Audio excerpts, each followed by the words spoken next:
Fala galera do segundo ano Força Máxima, eu sou o professor Herbert, sou professor de Biologia e hoje a gente está aqui para poder dar continuidade aos nossos estudos de genética. E a gente vai entrar agora na parte de pleiotropia e interações gênicas, beleza? Tá lá no capítulo 9 da tua apostila, tá? E a gente vai começar com a parte de pleiotropia. Na pleiotropia, você tem uma situação em que o par de genes é responsável pelo condicionamento de mais de uma característica. Beleza? Então, o que isso quer dizer? Na verdade, a gente tem vários exemplos disso em todos os seres vivos. Beleza? Porque quando você pega um indivíduo que é pluricelular, por exemplo, um cara que tem vários tipos de tecidos diferentes, um mesmo gene em células distintas pode ter expressão diferente. E aí na célula A, por exemplo, a expressão desse gene vai culminar na produção da proteína 1. Na célula B vai ser na proteína 2. Tá? Porque a expressão gênica muda de célula para célula. Mas existe uma situação especial aqui na pleiotropia que está associada à letalidade. Tá? Porque determinados pares de genes podem influenciar na capacidade que o cara tem de se desenvolver, sacou? Durante o desenvolvimento embrionário. Então, um exemplo aqui na nossa espécie é o da acondroplasia. Tá? No caso da acondroplasia, você tem um indivíduo, um par de genes, né, em que o gene recessivo condiciona a normalidade e o gene dominante condiciona a acondroplasia. Só que esse gene em dose dupla, ele vai ser um gene letal, sacou? A combinação de dois alelos desão vai impedir o desenvolvimento embrionário do indivíduo, ele nem nasce, sacou? Então você tem três situações possíveis. O cara pode ser desinho, que vai ser um indivíduo normal, desão, que vai ser um indivíduo com acondroplasia, e desão, que é quando você tem um indivíduo que não vai conseguir se desenvolver. Beleza? Essas informações elas sempre vão aparecer para você em questão. Tá? Ou de forma clara, assim, ou de forma mais disfarçada. Tipo, indivíduos com acondroplasia são desão. Tá? A combinação dos dois alelos provoca a morte do indivíduo. Entendeu? Ele sempre vai avisar para você o que está acontecendo. Então, olha esse exercício. Do cruzamento entre indivíduos com acondroplasia, são gerados 24 descendentes. Quantos espera-se que sejam normais? Vamos lá. Quando você pega o cruzamento entre indivíduos com acondroplasia, você está cruzando, então, dois indivíduos que são desão. Beleza? Esse cruzamento, vou apontar com o mouse aqui para ficar mais fácil. Esse cruzamento, se esse cara doar o desão e esse aqui o desão também, vai nascer um indivíduo desão. Se ele doar um desão e esse aqui um desinho, nasce um indivíduo desão. Outro indivíduo desão, ó, se esse doar o desinho e esse o desão. E se os dois doarem o desinho, nasce lá um indivíduo desinho. Beleza? Então aqui as possibilidades. Só que a gente tem que excluir esse cara desão, porque ele não nasce. Tranquilo? E aí, se esse cara aí não nasce, a nossa probabilidade no final ela vai ser alterada. Ao invés de eu ter o normal, que é 3:1, né? Quando você tem um cruzamento entre heterozigotos, a gente passa a ter 2:1. Então, 2/3 da prole apresenta a acondroplasia, 1/3 da prole vai apresentar a normalidade. Então, nesse caso aí, ele está pedindo para você dizer quantos a gente espera em 24 descendentes que sejam normais. Ou seja, de 24, 1/3 tem que ser normal, 8 indivíduos. Beleza? Então, para você que está curioso para saber o que é a acondroplasia, um brinde. Tranquilo? Então, vamos lá. O segundo caso que a gente vai ver é o da interação gênica. Na interação gênica, você tem 2 ou mais pares de genes contribuindo para poder determinar um fenótipo só. Beleza? Então, assim, nesse caso aqui, você tem uma situação que na conta, tá, na probabilidade, vai ser muito semelhante à segunda lei de Mendel. Tranquilo? Porque você tem 2 pares ou mais de genes e esses genes têm segregação independente. Tá? E aí o que rola? Se a segregação é independente, o que acontece com um par de genes é independente do que acontece com o outro par de genes. E aí no final, a interação entre eles determina um fenótipo único, coisa que não acontecia na segunda lei de Mendel, onde cada par de genes condicionava a sua característica. Então, o caso da ervilha, por exemplo, a gente via lá um par de genes para a cor da casca, o outro par de genes para textura. Então você combinava as duas coisas. A cor podia ser amarela ou verde, a textura lisa ou rugosa. Então a ervilha podia ser amarela e lisa, amarela e rugosa, verde e lisa, verde e rugosa. Aqui a combinação dos dois pares dá um troço só. Então o exemplo que o livro te dá, aliás, os exemplos que o livro te dão, estão relacionados à cor da pena de periquito, crista de galinha. Eu botei um terceiro exemplo aqui, que é o exemplo da cor de determinadas raças de cavalo. Tá? O padrão de coloração depende de dois pares de genes nesse caso. Um par de genes azão-azinho, um par de genes bezão-bezinho. O gene A condiciona o fenótipo alazão, que é aquele animal que é marrom com as patas e o risco aqui na face branco. Beleza? O gene B condiciona o fenótipo preto, que é preto uniforme, todo preto. Beleza? Então a combinação de A com B vai dar o fenótipo do cara no final. Vamos lá. Se o cara tiver genótipo azão alguma coisa, bezinho, bezinho, que eu vou apontar com o mouse, azão alguma coisa, bezinho, bezinho, esse é o alazão. Tá? Eu já fiz aqui já envolvi com roxo, botei um quadrado roxo aqui para a gente ver mais para frente, ficar mais fácil a gente detectar, né, na legenda. Tá? Então olha lá, o cara marronzinho com a cara branca, ó, as patas brancas, beleza? Para isso ele tem que ter o gene azão, mas não pode ter bezão, beleza? Se ele for azinho, azinho e bezão alguma coisa, ele vai ser o preto, ó. Tranquilo? Agora, se ele tiver a combinação dos dois dominantes, ele vai ser o que a gente chama de baio.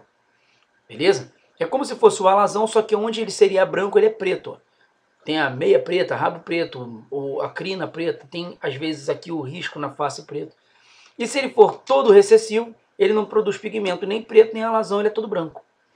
Beleza?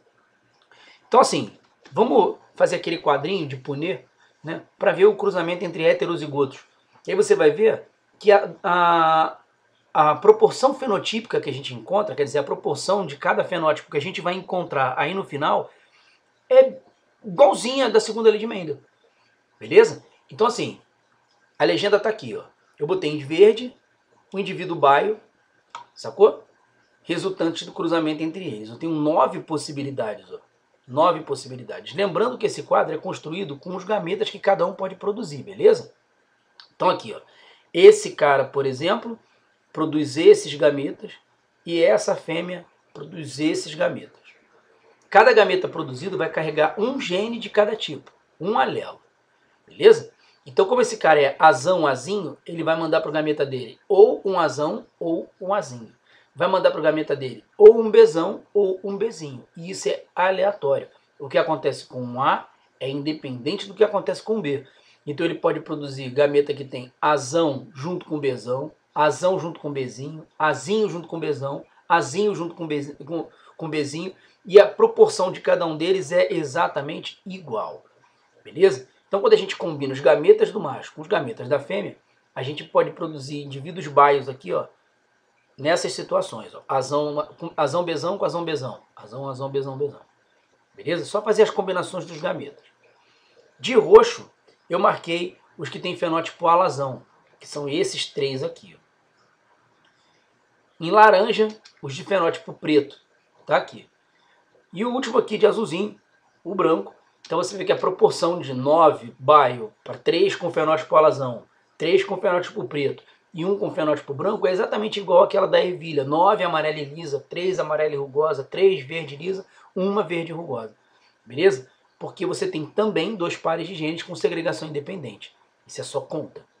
Tá? Então vamos fazer um outro exercício. Se liga. Um cavalo macho baio, de novo, assim como aconteceu lá no lance da pleiotropia, né, dos genes letais, ele bota para você tabela, você não precisa ficar gravando como é que funciona cor de pena de periquito, crista de galinha, cor de cavalo, não precisa gravar nada disso. Tá? Você vai ter as informações na hora da prova. Como eu botei esse exemplo, eu vou usar, né, o exemplo do cavalo, eu vou usar já o exemplo pronto do cavalo para fazer a questão. Então aí, um cavalo macho baio, cuja mãe é branca, cruza com uma fêmea preta e tem um filhote alazão.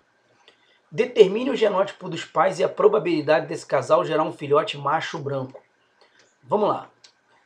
A situação é essa aí, ó. O macho baio cruzando com a fêmea preta.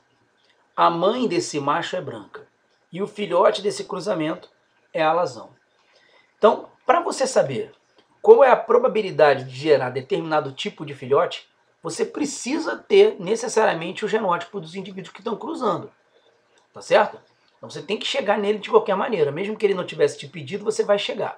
E para poder saber qual o genótipo de cada um, você precisa procurar, dentro das suas situações aqui, os caras que têm combinações de homozigoto recessivo. Por quê? O cara que é homozigoto recessivo vai te dar certeza sobre os pais dele, sobre os filhos dele. Se ele é azinho, ele ganhou um azinho de cada um dos pais. Se ele é azinho, ele só tem azinho para dar para o filho. Então assim, sendo essa fêmea aqui mãe desse macho baio, obrigatoriamente ela só tem azinho e bezinho para dar para ele. Logo, ele vai ser azão, azinho, bezão, bezinho. Eu vou voltar aqui para a gente poder ir acompanhando um passo a passo. Ó. Se essa fêmea é preta, ela é azinho, azinho. Se ela é azinho, azinho, ela só tem azinho para dar para o filho dela, a alazão. Beleza? Se esse moleque aqui é a alazão, ele recebe um bezinho de cada um. Então essa fêmea preta é bezão, bezinho. Aí, azão, azinho, bezão, bezinho, porque ele recebe um azinho e um bezinho aqui da mãe. Azão, azinho, porque recebe um azinho da mãe. E se ele é bezinho, bezinho, recebeu um bezinho de cada um. Tranquilo? Tendo o genótipo, molezinha, porque aí agora é só você fazer conta. Né? E como os genes são de segregação independente, ao invés de você ficar fazendo aquele tabelão que a gente fez ali antes, você não precisa fazer isso. Basta você separar os genes. Separa o que é A do que é B e você vai cruzar o que um tem de A com o que o outro tem de A, o que um tem de B com o que o outro tem de B. E no final você junta tudo. Tá? Então, por exemplo, esse macho baio é azão, azinho. A fêmea preta é azinho, azinho. Então você tem um cruzamento azão, azinho com azinho, azinho. O macho baio é bezão, bezinho. A fêmea preta também é bezão, bezinho. Então você tem um cruzamento bezão, bezinho. Tranquilo? Então assim, esse cruzamento azão, azinho com azinho, azinho pode me dar ou azão, azinho, se esse cara der azão, ou azinho, azinho, se esse cara que der azinho. Porque a fêmea só tem azinho para doar. Beleza? Então se esse cara doar azão, o genótipo aqui vai ser azão, azinho. Se ele doar azinho, o genótipo aqui é azinho, azinho. Beleza? E nesse cruzamento, bezão, bezinho com bezão, bezinho, já tem lá o clássico bezão, bezão, bezão, bezinho, bezão, bezinho, bezinho, bezinho. Tranquilo? Agora, eles querem que o filhote seja macho branco. Tranquilo? Então se ele tem que ser branco, ele tem que ser azinho, azinho, bezinho, bezinho. A probabilidade de ser azinho, azinho, ó, meio. Beleza? Vai ser igual aqui, meio. E a probabilidade de ser bezinho, bezinho, 1/4. Só que para fechar a sua conta, você tem que botar também a probabilidade de ser macho, que também é meio. Beleza? E aí o que você faz com isso tudo? Multiplicar. Porque ele tem que ser azinho, azinho, e bezinho, bezinho, e macho ao mesmo tempo. Então, regrinha do e e do ou. Beleza? Se for e, você multiplica. Se for ou, você soma. Tá? Então, multiplicando tudo, 1/16. Molezinha. Tranquilo? Vamos agora para um outro tipo de interação gênica, que é a epistasia. Na epistasia, você vai ter 2 ou mais pares de genes, também atuando na definição de um fenótipo. Só que, nesse caso, um dos pares atua inibindo o outro. Ele não deixa o outro se expressar. Tá? Então isso é bastante comum assim, em situações de produção de pigmento. Você tem um par para produzir o pigmento X ou Y, e um outro para inibir a produção do X ou Y. Entendeu? Então, se por conta de um gene ele pode ter a cor X, por conta do outro gene a cor Y, e aí a inibição dele deixa ele branco ou claro. Beleza? Então, assim, o gene que inibe é chamado de gene epistático, e ele está nesse par aqui. Se o gene responsável pela inibição for dominante, você tem o caso de epistasia dominante. Se o gene responsável pela inibição for recessivo, você tem o caso de epistasia recessiva. Beleza? Então, assim, primeiro caso, epistasia dominante. Um exemplo, cor de galinha caipira. Galinha caipira, ela tem 2 pares de genes aqui atuando também, beleza? Sendo que você tem um par de genes Pzão, Pzinho, e o par de genes Ezão, Ezinho. O Pzão condiciona a produção do pigmento marrom na pena. E o Pzinho, a produção do pigmento preto na pena. Só que se o gene Ezão estiver presente, ele não consegue expressar nem o Pzão nem o Pzinho. Beleza? Ele inibe esse par. Então vamos lá. Vamos fazer o que a gente fez para o cavalo. Combinar os genótipos. Tá? Presta atenção. Se ela tiver ezão alguma coisa, não importa o P que tenha.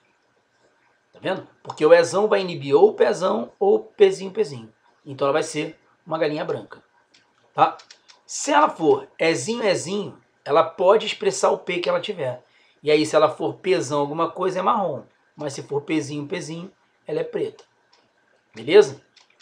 E agora, no caso da epistasia dominante, a gente tem, usando aquele mesmo quadro, a gente vai perceber que vai haver uma alteração de proporção ali na parada.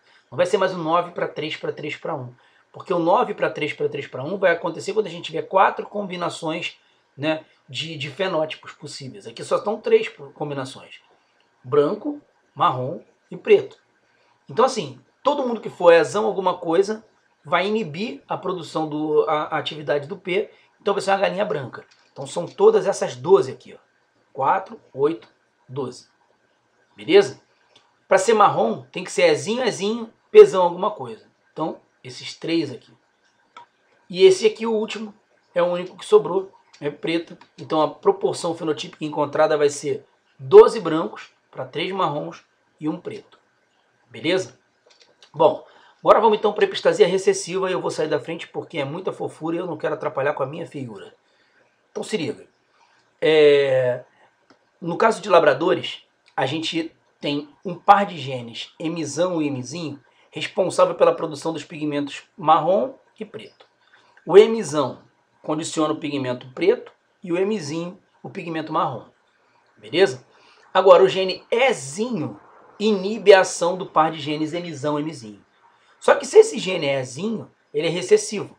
E se ele é recessivo, só se ele tiver em dose dupla para haver a inibição. Então, como é que fica aquele lance dos genótipos? Ó, se o cara for ezão alguma coisa, ele permite a expressão do M que ele tiver. Beleza? Então, se ele for ezão alguma coisa, Mzão alguma coisa, ele vai permitir a produção do pigmento preto. Você tem um labrador preto. Beleza? Se for ezão alguma coisa, Mzinho, tá aí um labrador chocolate.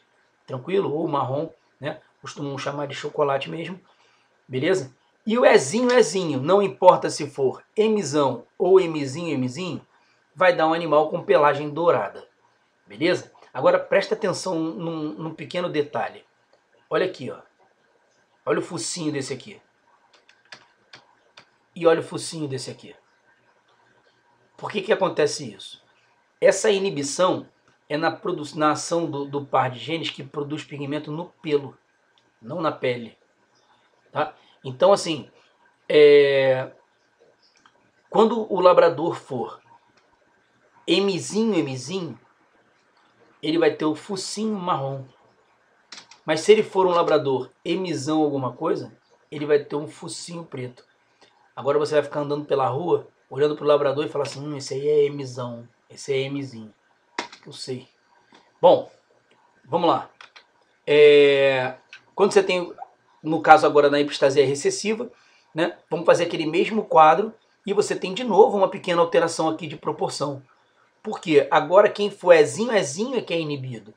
Sacou? Então você volta a ter 9 combinações, né, de ezão alguma coisa, pezão alguma coisa. 9 pretos. 3 de cor marrom.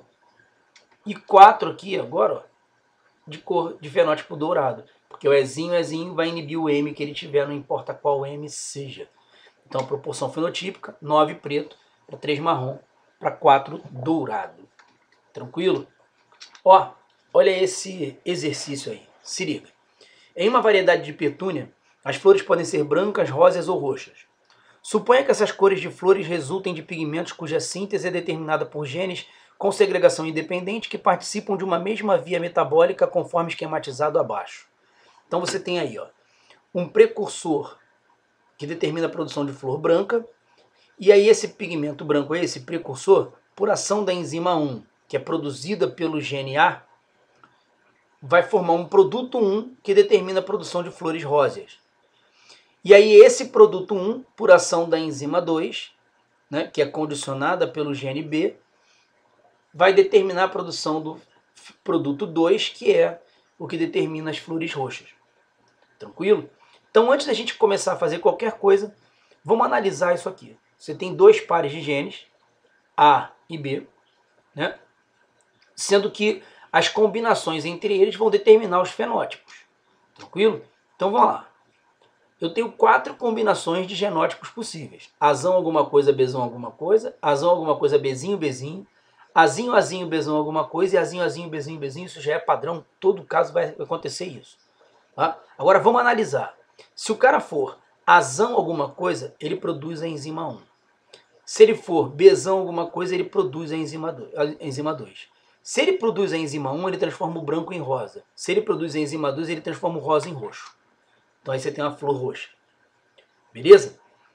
Se ele for Azão alguma coisa, Bzinho, Bzinho, ele produz só a enzima 1, mas não produz a enzima 2. Ó. Então ele transforma o precursor branco em rosa. Tranquilo?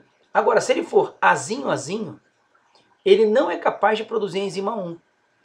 Se ele não é capaz de produzir a enzima 1, ele não é capaz de transformar o precursor branco em rosa. Então a flor permanece branca, não importando o B. Ela pode ser Bzão aqui, ela pode ter a enzima 2, mas a enzima 2 age sobre o produto rosa, não sobre o precursor. Entendeu? Então se ela for Azão alguma coisa, Bzão alguma coisa, ela não é roxa, ela é branca. Então assim, aqui a gente tem uma situação de epistasia recessiva, porque o gene recessivo, Azinho, impede a expressão do B. Beleza ou não? Tranquilo? Então vamos lá. Quais os possíveis genótipos de uma planta que apresenta flores rosas? Aqui, ó, rosa, Azão alguma coisa, Bzinho, Bzinho. Então, os genótipos possíveis, ó, Azão, Azão, Bzinho, Bzinho, ou Azão, Azinho, Bzinho, Bzinho. Ela só não pode ser Azinho, Azinho. Tranquilo? E não pode ter Bzão, porque se tiver Bzão vai transformar o rosa em roxo. Tranquilo? Vamos lá. Quais são as proporções genotípica e fenotípica esperadas entre os descendentes do cruzamento de plantas com genótipos Azão, Azinho, Bzão, Bzinho e Azinho, Azinho, Bzinho, Bzinho? Aí. De novo, como os genes são de segregação independente, você pode separar o que um tem de A do que ele tem de B, o que um tem de A do que ele tem de B. Beleza? Então você vai cruzar o A de um com A do outro, o B de um com B do outro. Tá? E aí os dois cruzamentos são iguais, só mudam a letra. Né? Então, de novo aqui, ó, esse cara aqui determina como é que vai ser o filhote. Esse aqui só dá Azinho. Se ele doar Azão, o filhote sai Azão, Azinho. Se ele doar Azinho, o filhote sai Azinho, Azinho. E aí a proporção meio a meio. Mesma coisa aqui, ó, meio a meio. Tá? E ele quer saber a proporção fenotípica. Né? Primeiro, proporção genotípica. A proporção genotípica é só você combinar os genótipos. Ó. Azão, Azinho, Bzão, Bzinho. Azão, Azinho, Bzinho, Bzinho. Azinho, Azinho, Bzão, Bzinho. Azinho, Azinho, Bzinho, Bzinho. 1 para 1 para 1 para 1. Beleza? 1 Azão, Azinho, Bzão, Bzinho. 1 Azão, Azinho, Bzinho, Bzinho. 1 Azinho, Azinho, Bzão, Bzinho. E 1 Azinho, Azinho, Bzinho, Bzinho. E a proporção fenotípica qual vai ser? Pô, se ele for Azão, Azinho, ó, ele pode ser Azão, Azinho, Bzão, Bzinho. Aí ele vai ser roxo. Azão, Azinho, Bzinho, Bzinho. Vai ser rosa. Mas se for Azinho, Azinho, ele vai ser branco, não importa o B. Beleza? Então, uma roxa para uma rosa para 2 brancas. E qual é a proporção fenotípica esperada no cruzamento de indivíduos heterozigotos para os 2 lotes? É aquilo que a gente acabou de ver, né? Ali no caso do labrador, igualzinho, só vai mudar a cor. Sacou? 9 roxos para 3 rosas e 4 brancas. Beleza, galera? É isso, então. Tá? Muito obrigado, a gente vai voltar a se encontrar. Essa quarentena tá deixando todo mundo maluco. Fui bater um papo com a galera para poder fazer essa folha aí, essa apresentação. Pô, ficou mó zona, se o pessoal não sabe falar na câmera, vai ficar tudo com essa cara de bunda aí. Valeu, pessoal. Beijo.